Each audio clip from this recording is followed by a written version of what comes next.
es el papel de los agentes de la CIA en México? Aquí, en Macro y Micro, te lo explico. Bienvenido, bienvenida a esta tu videocolumna para el canal de Jesús Escobar Tobar, Macro y Micro. Mi nombre es Pedro Iniesta y espero que te encuentres de maravilla. El día de hoy toca hablar, por supuesto, del tema más controversial, más relevante en materia de seguridad en México y quizás en gran parte del mundo de los últimos días, que es sin lugar a dudas la muerte de dos oficiales, de dos agentes estadounidenses en el municipio de Morelos, Chihuahua, que ocurrió el pasado domingo. Durante la madrugada, por cierto. En el accidente, además, también fallecerían al menos otros dos agentes, quien presuntamente serían miembros de la Fiscalía. Estaremos viendo por qué presuntamente hay aquí algunas controversias que es necesario aclarar. En un primer momento, las autoridades chihuahuenses señalaron que estos dos agentes se encontraban en México en una capacitación en materia de drones y que se iban a trasladar al aeropuerto de Chihuahua con la finalidad de regresar a su país. Por ello, pidieron un aventón a los dos elementos de la Fiscalía de Chihuahua para finalmente, morir en este accidente. Este accidente además ocurre en el contexto de un reciente operativo en contra de una organización criminal en donde se había desmantelado un laboratorio clandestino bastante considerable en el que se producía crack. Que este accidente haya ocurrido en el contexto de este operativo, pues despertó muchas suspicacias, ¿no? Recuerdo en un primer momento que los comentarios que yo observaba en redes sociales se concentraban sobre todo en señalar la posible responsabilidad del gobierno de la Cuarta Transformación ante, el enojo de supuestamente haber, incautado este narco laboratorio perteneciente a los socios de la Cuarta Transformación. Eso es lo que yo veía, por ejemplo, en noticias, por supuesto, de Latinos, en noticias del Universal, etcétera, etcétera. Esos eran los comentarios suspicaces que observaba el primer día. Una vez que después la doctora Claudia Sheinbaum Pardo habló en su conferencia de prensa mañanera y dijo que ella no tenía conocimiento de la operación de la CIA, lo que empezamos a ver más bien fue la presirvienta, lamentable término, la presirvienta no sabe nada, ¿no? Esto, por supuesto, además de marcar un machismo bastante exacerbado, un clasismo también terrible por parte de la derecha, también habla sobre lo cambiante que son las opiniones de la derecha dependiendo de si con ello pueden o no atacar al gobierno de la Cuarta Transformación. En un momento son omnisapientes, saben absolutamente todo del narcotráfico porque son socios de absolutamente todos y necesitan matar a estos agentes de la CIA que estarían colaborando con el gobierno de Chihuahua. Al día siguiente no sabe nada, la presidenta Claudia Sheinbaum Pardo no sabe nada porque ella dijo que no sabía sobre la operación de la CIA. Entonces, me parece que es muy significativo sobre esta opinión cambiante en una gran parte de los opositores y críticos al gobierno de la Cuarta Transformación. Pero habría que detenernos desde mi punto de vista en los hechos en primer lugar, ¿no? Un hecho es que los agentes, al ser encontrados después de este accidente, tenían indumentaria y uniformes de la Agencia de Investigación Estatal de Chihuahua. Es decir, más allá de que es muy poco probable que exista este aventón, esta petición de aventón, sino que en realidad se encontraban operando en conjunto en territorio la Fiscalía del Estado de Chihuahua con la Agencia Central de Inteligencia de Estados Unidos y además querían aparentar ser miembros de la Fiscalía, ¿no? Esto plantea varias posibilidades aún sin ser hipótesis, ¿no? Por ejemplo, el hecho de que la Sedena o la Secretaría de Seguridad Pública no se dieran cuenta que estaban estos agentes presentes en el lugar, en los operativos, ya que tenían indumentaria de la Fiscalía General del Estado de Chihuahua.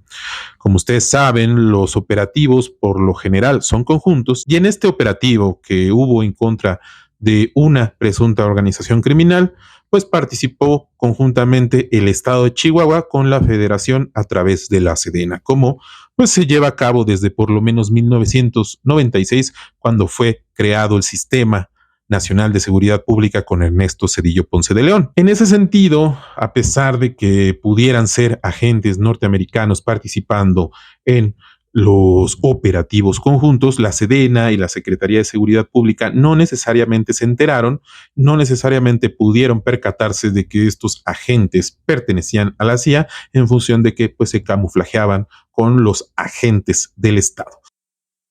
Ahora, el gobierno federal parece querer transmitir por el momento, al menos eso es lo que se observa, por el momento parecen querer transmitir solo las versiones oficiales a la gente, ¿no? Yo escuchaba hoy en la mañana, hoy jueves que grabo esta cápsula, escuchaba en la mañana a Omar García Harfuch hablar sobre el evento y lo único que señalaba era que tanto la embajada norteamericana en México como el estado de Chihuahua, el gobierno de Maru Campos del estado de Chihuahua, le transmitían que en realidad la CIA no tenía operaciones en territorio, que estos agentes se dedicaban exclusivamente a esta labor de capacitación. Eso es lo único que dijo Omar García Harfuch, ¿no? Recordó también la reunión que iba a tener con la gobernadora Maru Campos y señalar que iban a seguir en comunicación con el gobierno de Estados Unidos. No quiere adelantarse a declaraciones que acusen a la gobernadora de violar la ley, probablemente también adelantándose a posibles conflictos legales o dificultad de sostener esta acusación a lo largo del tiempo, cosa que no me parece mal, ¿no? O sea, la prudencia en este momento me parece lo adecuado. Sin embargo, nosotros como ciudadanos, como investigadores, como interesados en el tema, pues debemos dar cuenta que más allá de la prudencia hay un contexto que es necesario dilucidar, que es necesario desentrañar para poder entender qué es lo que está haciendo Estados Unidos en nuestro país en este momento. Primero, hablar sobre las deducciones inmediatas y más transparentes del hecho de que el gobierno de Chihuahua esté colaborando con la CIA. Algunas cosas que de alguna forma ya sabemos, pero que se comprueban o se evidencian, ¿no? Uno es el desplazamiento de la dirección de la DEA, ¿no? De la Drug Enforcement Administration, la Administración para el Control de las Drogas, en la política antinarcóticos a nivel internacional. Esta agencia que fue creada en los años 70, en 1973, si mal no recuerdo, y que tenía la función de concentrar todas las funciones relativas a la cooperación internacional en materia de combate a los narcóticos. Esta cooperación que se venía haciendo a través de distintas agencias pertenecientes al FBI o a la CIA o a otras entidades, concentrándolas en un solo organismo, que sería la DEA. En ese sentido, desde los años 80, la CIA no había tenido un papel tan importante en materia de drogas como estaremos viendo más adelante. Este desplazamiento de la DEA como la entidad que concentra la colaboración internacional en materia de combate al narcotráfico se venía viendo desde, de hecho, el secuestro de Nicolás Maduro, presidente venezolano, el pasado 3 de enero, el cual, como recordemos, fue un acto completamente unilateral que violó toda la soberanía de Venezuela y que violó todo principio de derecho internacional. En ese momento, la CIA representó la avanzada en materia de inteligencia y negociación del ejército norteamericano. Este evento me recordó a una entrevista que tuve con el mismo Jesús Escobar en este canal en agosto de 2025 a propósito del incremento de las tensiones entre Estados Unidos y Venezuela anunciadas por Donald Trump. Yo apuntaba en ese entonces a que Estados Unidos ya se encontraba colaborando o buscando la colaboración con autoridades subnacionales en América Latina. Esto es, los estados, por ejemplo, en México, las provincias en Argentina y así cada nombre de las entidades que son más pequeñas que las naciones en los distintos países. Y esto porque en aquel entonces, recientemente, el entonces embajador de Estados Unidos en Argentina habló sobre el peligro que él observaba con que China estuviera colaborando con los gobiernos locales, con los gobiernos de la provincia, para labores de espionaje y de inteligencia. Este fue un evento que me hizo pensar en que este hombre lo que hacía era una proyección de que en realidad Estados Unidos, sus agencias, sus embajadas estaban interesados ya en empezar a colaborar para controlar a las distintas agencias estatales de gobierno. Otro evento en ese entonces fue el operativo que por aquellos días tuvo lugar en Río de Janeiro, Brasil, en noviembre de 2025, que dejó al menos 121 personas muertas. En aquel operativo, los cuerpos de los asesinados por las fuerzas policiales fueron exhibidos en la calle como una muestra de poder, con el objetivo de generar shock en la población de Río de Janeiro. Este operativo que lleva a cabo el alcalde de Río de Janeiro, opositor al gobierno de izquierda de Lula da Silva, quien en algún momento apoyó la destitución de Dilma Rousseff, no tuvo la intención de combatir a la organización conocida como Vermelho, que es rojo en portugués, sino en realidad tuvo toda la intención de castigar al gobierno de izquierda y al sistema judicial de Brasil, porque pues recientemente unos jueces habían fallado en contra del presidente Jair Bolsonaro, quien finalmente sí será acusado por un tribunal de haber intentado hacer un golpe de estado en Brasil, luego de la toma de protesta de Lula da Silva. En ese entonces, el gobierno norteamericano les había quitado las visas a al menos 12 jueces, varios de estos habiendo participado en el fallo en contra de Jair Bolsonaro. Como sabemos, ya en otras cápsulas lo he mencionado, Estados Unidos sí tiene un alto interés, un fuerte interés en influir en la política de cada una de las naciones en América Latina, y lo hace a través del miedo. En México, en aquel entonces, casi simultáneamente, se estaba llevando a cabo un anuncio por la Secretaría de Seguridad y Protección Ciudadana que iban a realizar un fortalecimiento a la Policía Estatal de Sinaloa a través de entrenamiento y a través de la integración de nuevos cadetes, de reclutamiento de nuevas personas para limpiar y fortalecer a las policías locales, a la policía local. Varios en ese momento interpretaron esto como una militarización de esta corporación estatal en Sinaloa. Yo, sin embargo, leí que esto sería más bien un guiño del secretario García Harfuch a Trump ante las presiones relativas al combate al narcotráfico. Y si así era, también leía que la presión por parte del gobierno de Trump había ido justo en esa dirección, en la intención del gobierno norteamericano por intervenir en las agencias estatales de seguridad. Harfuch y Sheinbaum, como contrapropuesta, habrían hecho esta forma en la que Sedena iba a intervenir en la policía de Sinaloa, que no contemplara la intervención directa de las agencias norteamericanas. Sin embargo, a pesar de que hoy interpreto esa intervención por parte de Omar García Harfuch y el gobierno de Claudia Sheinbaum Pardo como positiva, como un buen mecanismo de negociación frente a las presiones trumpistas, también preví en ese entonces que Estados Unidos iba a buscar colaborar con las autoridades estatales con o sin la autorización mexicana, y de ser necesario, también de las maneras más desleales posibles, como podemos percatarnos ya en estos días. Ahora, el otro lado de las suspicacias a partir de que se dio a conocer este accidente, pues es el intervencionismo, la amenaza del intervencionismo norteamericano a través de sus agencias de seguridad, como ha ocurrido ya en el pasado. En ese sentido, primero hay que partir de una base. No se puede sostener una crítica al gobierno de Trump por su intervencionismo, por su desprecio a la democracia, o porque lo creemos un loco o un perverso, y al mismo tiempo creerle a la CIA, la agencia más política de Estados Unidos en el exterior. Y es que pasan dos cosas muy básicas que hay que tener como fundamento de esta discusión.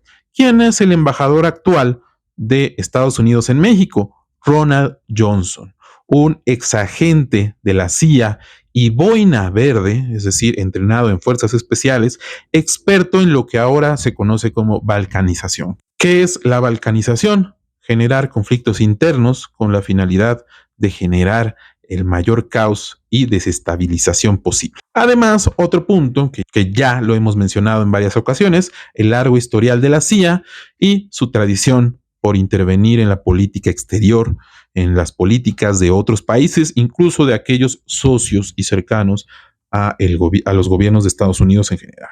Ya a ver, lo que dice la CIA que hoy está haciendo en Chihuahua es algo que viene haciendo desde por lo menos 1947, cuando fue creada en conjunto con su hermana gemela mexicana, la Dirección Federal de Seguridad.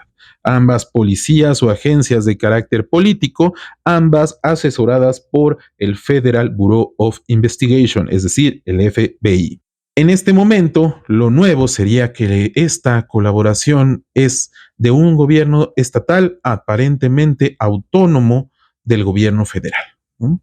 Es decir, que el gobierno estatal no informó al gobierno federal sobre esta colaboración, algo que viola las leyes mexicanas. La primera, por supuesto, en colaborar con la CIA en México fue la Dirección Federal de Seguridad, la DFS, nacida en el mandato de Miguel Alemán en conjunto con la CIA, la cual fue hecha a imagen y semejanza de las agencias norteamericanas. En ese sentido, sería constituida primero como una policía política, como sabemos se le conoce a la Dirección Federal de Seguridad, pero que a partir de los años 70 comienza a adquirir funciones en la práctica de combatir al narcotráfico, cuando el cártel de Guadalajara nace a finales de aquella década. Hay que revisar el texto de La Charola de Sergio Aguayo para ver cómo es que este cártel de Guadalajara nace en completo contubernio con la Dirección Federal de Seguridad, con el conocimiento absoluto de la CIA. Y es que desde sus orígenes, la misma Dirección Federal de Seguridad estaba vinculada con actividades relativas al narcotráfico, pues el comandante Carlos I. Serrano fue encargado por Miguel Alemán de conformar la agencia de manera extraoficial. Tan solo 2 años después, su sobrino, el sobrino del comandante Carlos I. Serrano, fue hallado con una gran cantidad de heroína del otro lado de la frontera. También fue senador durante el periodo de Miguel Alemán, de quien fue muy cercano, quien, como sabemos, pues constituyó una élite política sumamente corrupta y banal.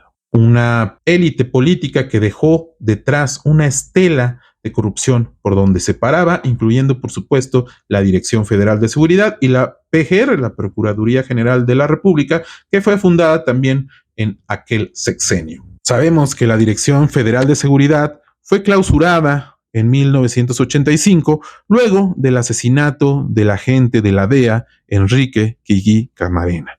Como sabemos, la primera versión fue que Kiki Camarena había descubierto los plantíos de marihuana de el capo Rafael Caro Quintero. En consecuencia, este lo habría mandado a torturar y asesinar en contubernio con la Dirección Federal de Seguridad.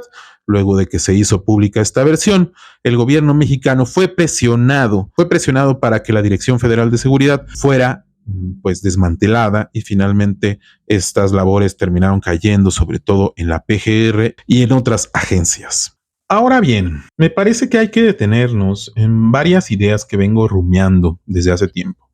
La primera es que los agentes internacionales, de Estados Unidos principalmente, muchas veces terminan siendo vehículos para transferir tecnología de seguridad a países que en teoría son aliados. En ese sentido, creo que hay que poner atención en la razón oficial que transmite la propia agencia del por qué estaban aquí estos personajes, por qué la CIA estaba en México oficialmente. Y eso es porque venían a dar una capacitación ¿en qué? En drones. Drones, repito. Esto mientras ocurre un conflicto en Medio Oriente en donde Estados Unidos no está viendo los resultados que esperaba. Con esto, ¿qué quiero decir? Pues Estados Unidos sabe, esto es una hipótesis ya como tal, Estados Unidos sabe que las autoridades mexicanas son corruptas, que las corporaciones civiles de seguridad son corruptas y que cualquier capacidad técnica que vaya a transferirse a las corporaciones de seguridad civiles mexicanas y más si son estatales, van a terminar ¿dónde? En el crimen organizado. Van a terminar siendo utilizadas ¿por quiénes? Por civiles. ¿En contra de quiénes? Civiles. ¿En dónde se están combatiendo civiles? En Irán y Palestina. Las policías civiles en México son una fuente para que estas competencias técnicas se trasladen ¿a dónde? Al crimen organizado. Esto ha ocurrido desde Kiki Camarena, desde cuando la Dirección Federal de Seguridad y el cártel de Guadalajara utilizaron las técnicas de tortura de la CIA en contra de ¿quién? De Kiki Camarena.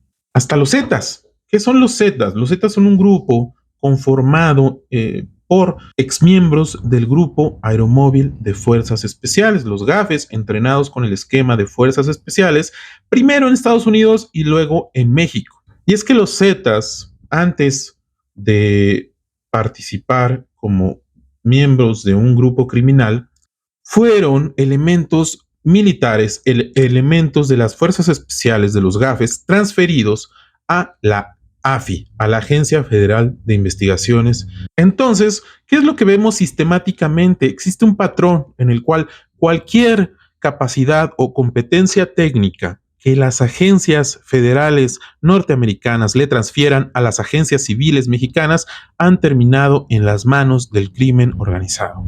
Esto va más allá de querer desestabilizar el país.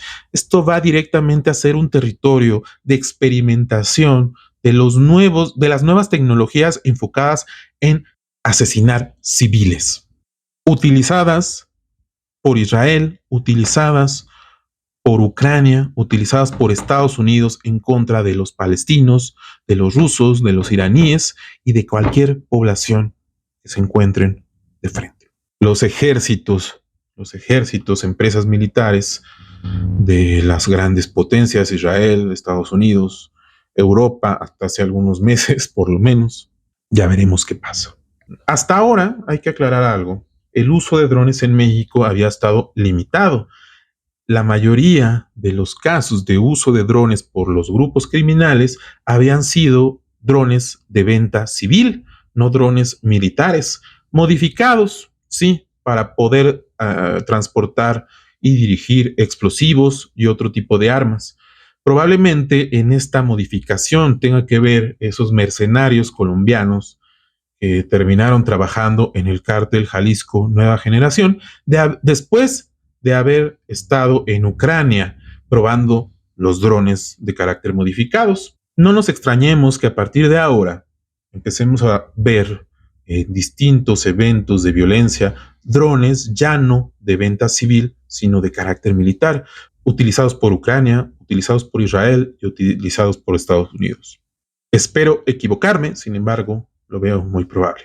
Esto fue Macro y Micro para el canal de Jesús Escobar Tobar. Mi nombre es Pedro Iniesta. Déjenos sus comentarios. Yo les aseguro que los leo con mucha atención para mejorar este espacio.